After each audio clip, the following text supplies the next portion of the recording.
this is Tammy and Holly. Lived out here with their parents. The Burnhams were the family name.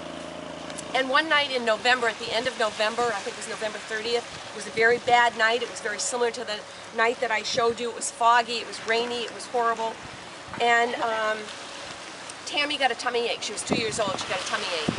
And throughout the day they were monitoring it, and then they decided they really needed to do something. So they called the Coast Guard, which is station which is down here. If you drive around Biddeford Pool, you'll see it. It's renovated as a private home now, beautifully done. And they sent a large boat out here, and then they sent 2 Coast Guardsmen in a smaller boat, which was not a Peapod, and brought them up here, picked up Tammy. Now, Mr. Burnham couldn't go because he's a lighthouse keeper and has to keep the light going. Mrs. Burnham couldn't go. She has a second child, so there's no way she could go. So they have to hand over their 2-year-old little girl who's very sick to these 2 men they've never seen before in a really stormy, horrible, rainy, foggy, awful night. And so they did. And she's in a little pink snowsuit. You got a visual for this. And they took off in their little boat. And unbeknownst to anyone, very quickly capsized. And so the 2 Coast Guardsmen and Tammy are in the water, and they're treading water, and it's cold, and they can't see, and they don't know where they are, and they're really discombobulated. The one man decides that he's going to, he says, I'm going to try to find the larger boat. And so he swims off, and in fact is seen, probably because they've got the beam going, he has a white cap on. And he's seen, and this is the first time they discover that they have a missing child and a missing Coast Guardsman. They search for a while, are not able to find him. There's a little discrepancy as to what happens next. Some people say that they were going to call off the search because they figured that there was no way that they would be able to survive. It had been 35-40 minutes at this point, and the water was very cold, and they really were not able to find them anyway. And how old was Tammy? Tammy was 2. Okay, thank you. And at this point, at some point along here, Mr. Burnham heard this on the radio, as did the people, the fishermen from Biddeford Pool, because they always had their radios on. My dad was a lobster fisherman, and the radio was on all the time, and all this stuff was going on.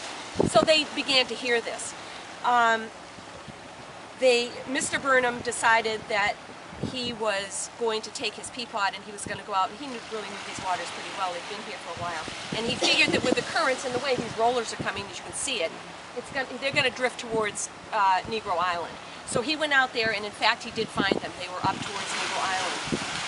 The one Coast Guardsman had been holding Tammy at this point for 45 minutes. His arm was frozen in place when they pulled him into the boat. Tammy was unconscious. He had been holding her nose so that she couldn't, and covering her mouth so that she wouldn't bring in water. Every time a wave came, they went down, came up, down, came up. For 45 minutes this was going on. He was able to pull them in, got them here, got them to the main boat, and the main boat was going to take them, I don't know if it was to the mainland and then an ambulance, or try to get them from take the boat up the Saco River. I think they were trying to get to Biddeford Pool. And they weren't able to make it. For some reason, they were not able to get out of these waters. They kept bumping into Hills Beach or one of the islands or whatever. They were not able to do it. And at this point, the people at Biddeford, the fishermen at Biddeford Pool, went down to the yacht club, and they had the other side. That's where they kept all their bait at the time. They got out their bait barrels and they pounded on the bait barrels to show this is land, stay away from here.